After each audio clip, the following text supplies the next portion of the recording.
Assalamualaikum warahmatullahi wabarakatuh. Sahabat yang beriman, semoga kita dalam lindungan Allah, amin ya robbal alamin. Tubagus Alipan, tokoh kecil dalam sejarah besar. Bagaimana ceritanya? Tonton sampai selesai biar menambah pengetahuan kita dan tidak salah paham. Namanya tak sebesar Tan Malaka atau Semaun. Aktor penting dalam panggung sejarah di Banten pada 1926. Tak mau dikenang sebagai pahlawan. Tubagus Alipan dilingkari propagandis PKI Seksi Banten pada 1926.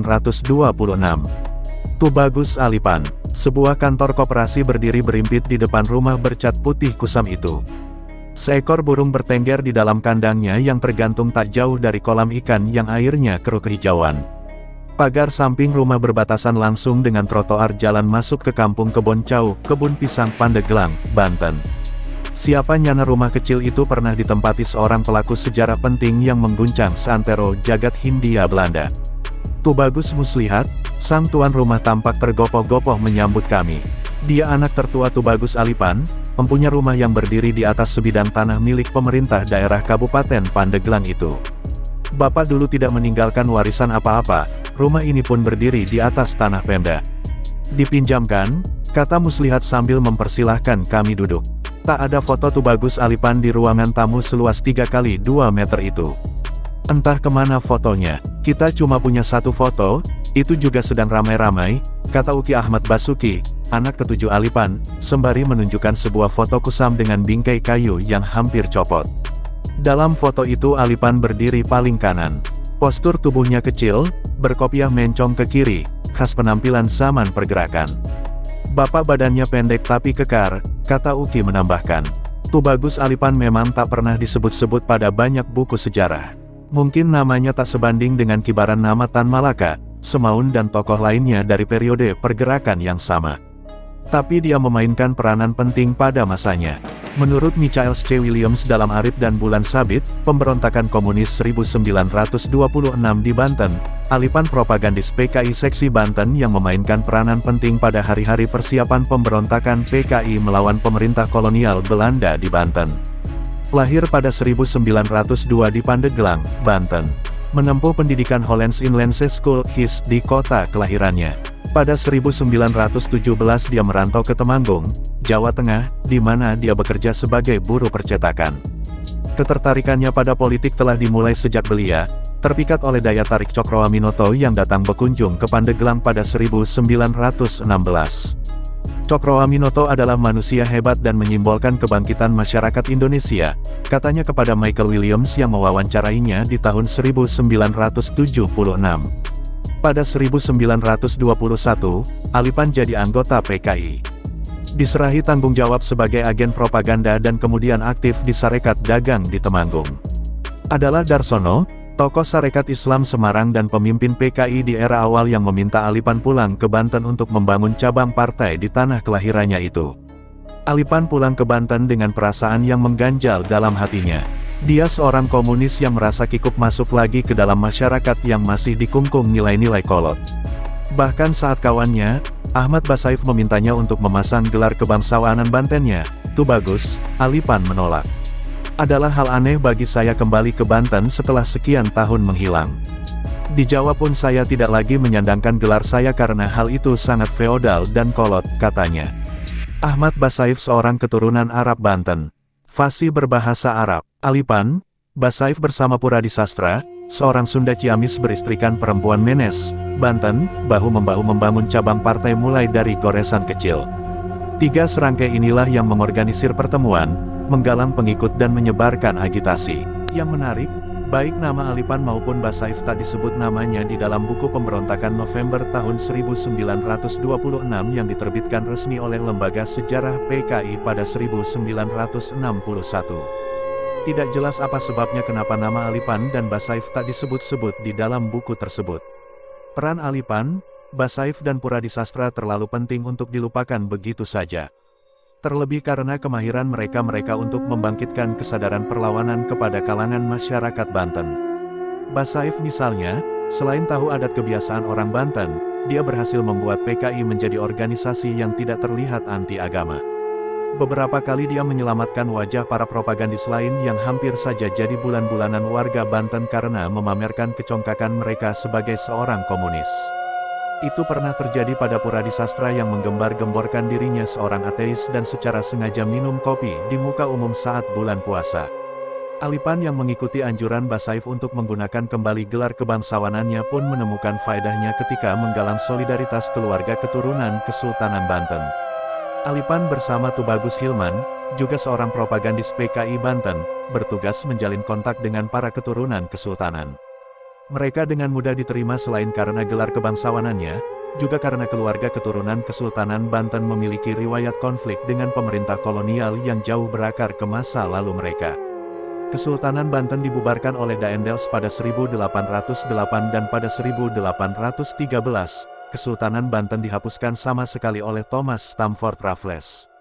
Sekira 200-an keluarga besar kesultanan berhasil digalang oleh mereka berdua.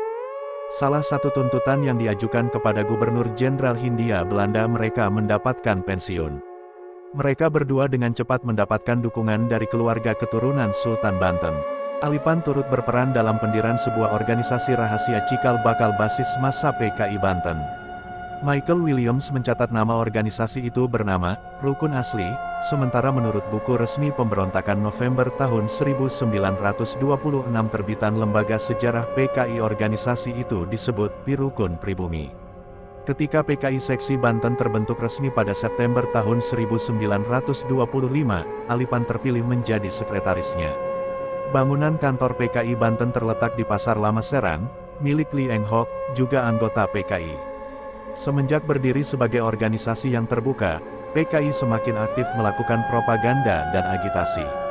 Berdasarkan keputusan konferensi PKI di Prambanan, tanggal 25 Desember tahun 1925 diputuskan agar seluruh cabang PKI mempersiapkan sebuah pemberontakan melawan pemerintah kolonial. Menurut Ruth McVeigh dalam Kemunculan Komunisme Indonesia, untuk mendukung rencana itu dibentuklah organisasi rahasia DO atau Diktatoriale Organisasi di bawah kepemimpinan Winanta, Ketua PKI Batavia. Tugas DO merekrut tentara dan polisi untuk jadi tentara merah, mengumpulkan dana dan perbekalan. Di Banten, Alipan terpilih menjadi anggota komite DO bersama tokoh Banten lainnya seperti Haji Ahmad Khatib. Kelak Khatib jadi pemimpin pemberontakan yang utama dan memainkan peran sentral dalam revolusi sosial di Banten penghujung 1945. Organisasi rahasia berhasil merangkul kelompok jawara dan ulama. Kekecewaan terhadap Sarekat Islam yang gagal jadi tumpuan harapan perubahan membuat PKI mendapatkan tempat hati masyarakat Banten. Berdasarkan laporan Residen Banten de Vries, pada penghujung 1925 anggota PKI di Banten mencapai 1.200 orang. Dengan semakin aktifnya PKI, kecurigaan pemerintah kolonial semakin meninggi. Razia demi razia dilakukan, penangkapan terhadap para pemimpin PKI makin gencar. Tidak seperti dua rekannya, Tubagus Hilman dan Ali Mamat, Alipan luput dari penangkapan. Ia masih leluasa bergerak menjadi propagandis PKI Seksi Banten. Ketika pemberontakan pecah pada tanggal 12 November tahun 1926, lagi-lagi Alipan berhasil lolos dari kejaran polisi kolonial. Dia bersama C. Mamat, ketua subseksi PKI Anyer melarikan diri ke Palembang, lantas ke Malaya kini Singapura. Menurut sejarawan Harry Poese, di Malaya Alipan dan C. Mamat sempat ketemu Tan Malaka.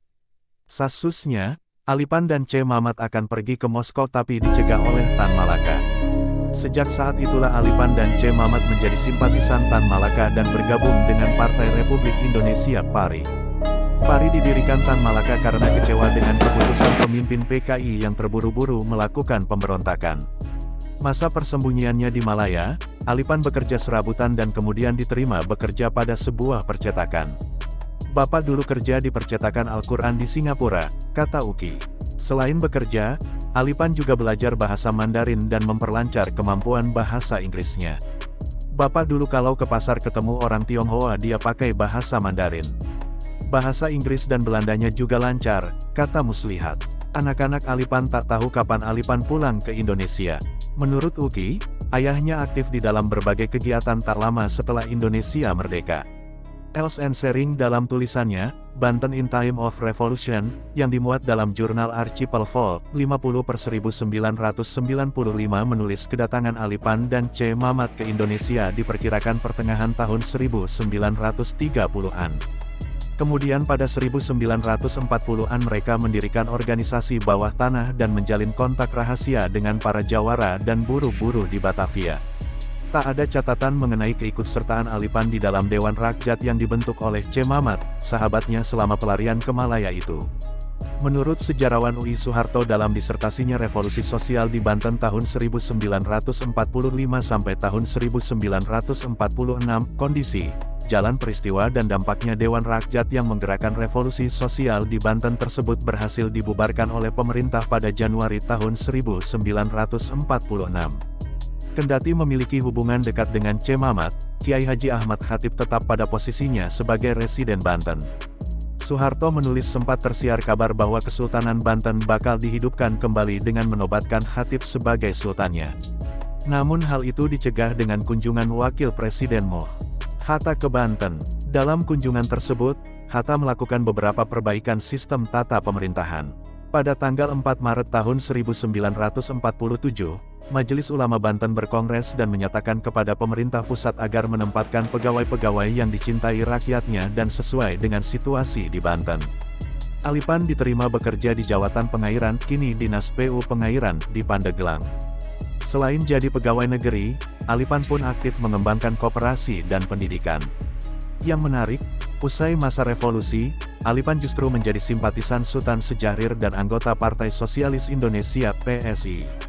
Tubagus Said, 86 tahun, mantan pengurus PKI Cabang Pandeglang, kolega dekat Ali Pan pernah melihat ada lambang partai PSI di rumah Ali Pan. Waktu itu dia memang jadi anggota PSI, kata Said saat ditemui di rumahnya di Pandeglang bulan lalu. Pada 1964 Presiden Soekarno menerbitkan UU No. 5 Pers yang mengangkat para pelaku pemberontakan PKI 1926 sebagai perintis kemerdekaan.